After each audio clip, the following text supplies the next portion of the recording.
I want to start the story off by saying that I am Navajo.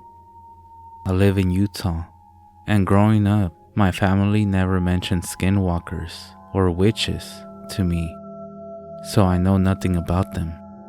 My grandpa died just before the summer, so my parents sent me to live with my grandma to help her around her ranch.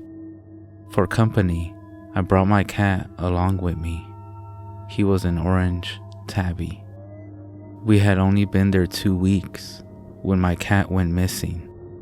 I figured that he would come back, but he never did. I called him and looked for him, but nothing. A few days later, I was bringing some hay out behind the barn when something orange caught my eye. It was the remains of my cat. By the looks of it, he was attacked by something, most likely a coyote. They're all around here. However, when I picked it up, I used a pitchfork, and I immediately noticed that there were no bones. It was just a pile of skin and fur, but I also noticed that there were small splotches of what seemed to be red, yellow, and white paint. At first I thought he might have gotten into something, but the way the paint was on his fur, if you told me someone had put it there on purpose, I'm not sure you would be wrong. Even though there wasn't much left to him, I did love him, and I was heartbroken. So I put his remains in a wood box that my grandmother had in the barn and buried him behind a hill. I marked his final resting spot with a nice stone I found, and so that everyone would know he was there, I painted his name and the date in neat white letters and numbers. Only a couple of nights later, I was hearing just outside the hogan and something scratching at the door. My grandmother, however, doesn't have any other cat, and I don't remember seeing any hanging around the ranch.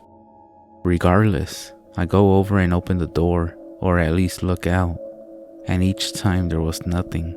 After a couple of nights of this, I decided, come the morning, to go check on my cat's grave. When I got out to the hill, I saw that the stone was still in place, and nothing looked disturbed. But something told me it wasn't right.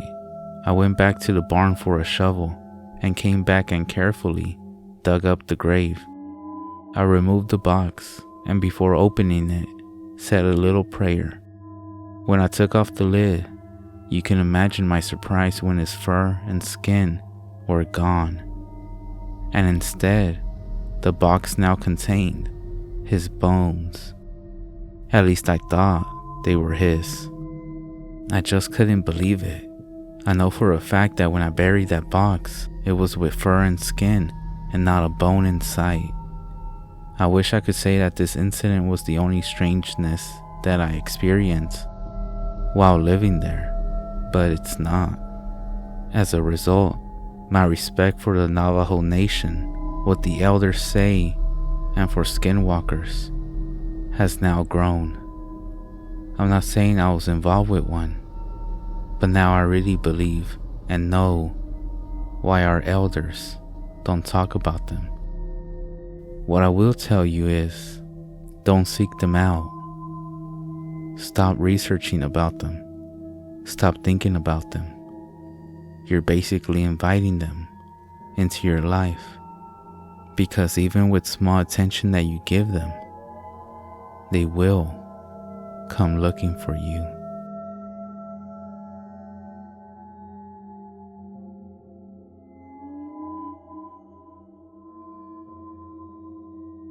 This is a true story. About 2 years ago, my boyfriend at the time and I decided to go on a hike right before the sunset. Which, yes, I know, it sounds dumb, but it's something we had done a few times before with no issues. There was something about the woods at night that I liked. Not so much my boyfriend though. In order to begin our hike, we had to go through really tall plants and bushes. We were practically in the middle of nowhere. About a mile into the hike, we came across some abandoned structures and sat down to take a breath. I'm not sure exactly what my boyfriend said, but he told me to do this as a joke, so I whistled and said, "See, there's nothing that's gonna whistle back. We're alone." But not even 20 seconds after saying that, we heard a whistle. It was a bit of ways from us, but still too close for our liking. So we immediately started booking in the opposite direction of the whistle and didn't look back. We started speed walking.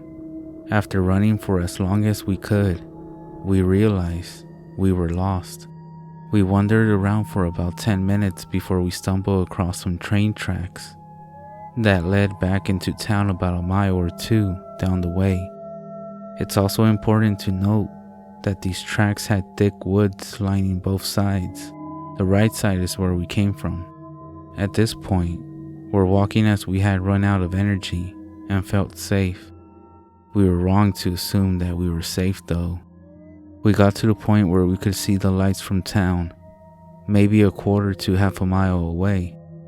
Down the tracks a little bit, we could see very faintly the outline of what looked to be a deer coming out of the right side of the woods.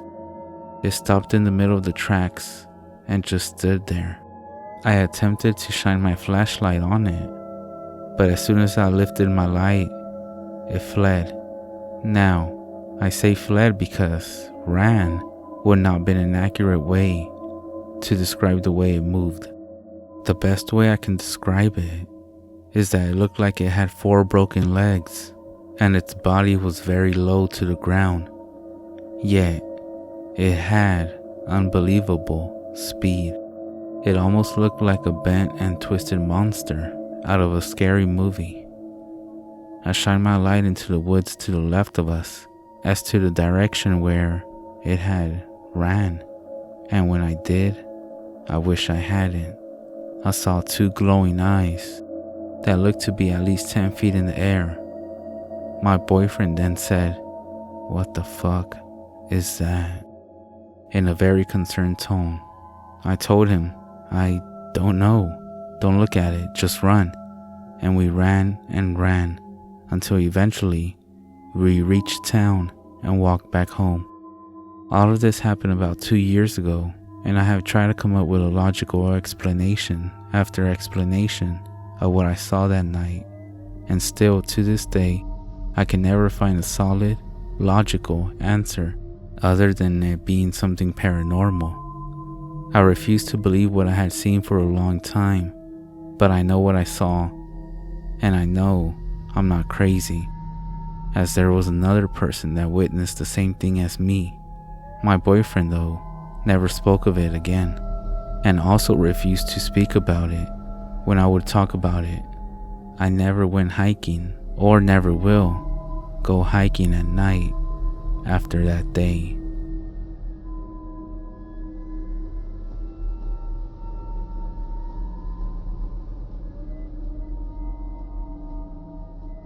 I was spending a month with my cousins at my grandma's house. It was August, and my cousins' ages ranged from 10 to 15, and I was the oldest, being 15. I was staying with a 10, 13, and 14-year-old. We stayed up telling scary stories often, but one night, a few weeks in, we decided to make a campfire out back. My grandma's house is in a suburb area. The neighbors aren't too far when you're driving down the road to the house, but in the backyard, it's a huge thick forest with man-made roads through it. Each house is on a hill, so only part of the basement was actually underground. All of this isn't important though until later on. So we're towards the east side of her yard in a small patch of open land. You couldn't see the neighboring yard from there, and there was maybe 3/4 of a mile on each side of us that belonged to my grandma. It was maybe 11 at night, and we were playing truth or dare after telling scary stories, and my 14-year-old cousin dared me and the 13-year-old to go walk through the roads in the woods for 10 minutes or so. I said yes right away, as I wasn't easily scared. But my younger cousin was a bit more hesitant. We didn't bring a flashlight because it wasn't pitch dark yet, and we could see enough to not die. We were walking through the roads for about 5 minutes and could barely see the fire through the trees when we decided to turn. In the middle of the road was a large dog-like creature, hunched over with its front hands an inch from the ground. What I remember most was how its eyes were so fucking bright white, and it was humanoid dog shape with a human-like head, but a dog-like body with human hands and feet. It then looked at us, and I knew I was paralyzed with fear as it dashed away the opposite way from us, towards the creek that ran through the yard. Eventually, my cousin and I screamed bloody effing murder, and the other cousins and my grandma ran to us. I don't remember much here because I was really confused and I couldn't think right. But I did wake up in bed, so I assumed that I was brought up to the house. All the kids slept in the basement, in a big room with a sliding glass door to the outside, as that room was on the side that wasn't underground. My bed was pressed against a big glass window, and I could see my cousins playing outside down below. By the way, the house is in Michigan, so it gets really chilly, even in the end of August, and there was a slight breeze, so I put on a jacket and ran to join them outside, skipping breakfast, not wanting to miss out on any of the fun. When I got down, I could tell they weren't playing, but they were instead running to get my grandma. Her dogs, both of them, were dead, ripped up and torn apart. That night, we ended up going to bed early. I woke up at maybe 2 in the morning because I felt something hit my head. My cousins were all sitting on the double bed opposite of me, on the other side of the room. There was one bunk bed and 2 double beds. The double beds for me and my 14-year-old cousin. They were all being quiet and staring at me. The 13-year-old nodded his head towards the window. I froze. They all looked afraid.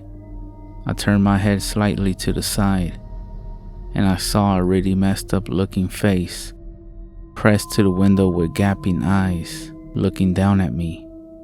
I screamed so fucking loud, and this thing at the window bolted and ran away. My grandma called the police after I told her what happened, and they found nothing. I went home after that, and I have never been there during the night again.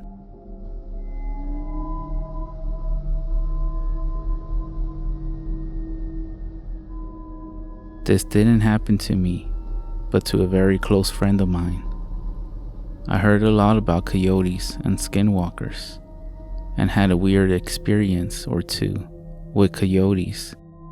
The creepiest experience was waking up to my sleeping bag being surrounded in paw prints without ever hearing them throughout the night, but never anything paranormal, so to speak. Patrick's story, however, kept me from going back to a favorite backcountry. He was leaving the area one morning, had been camping there a couple of days, and said there was a coyote that always seemed to be close by. He said he always saw it in the corner of his eye. He loaded up his truck and started to drive down the washout to the fire road. At the end of the road, he could see the coyote following him. It was now running next to him. Now he freaked out, so he sped up. He said he was going 35 or so, and it was running along beside him. Definitely not possible.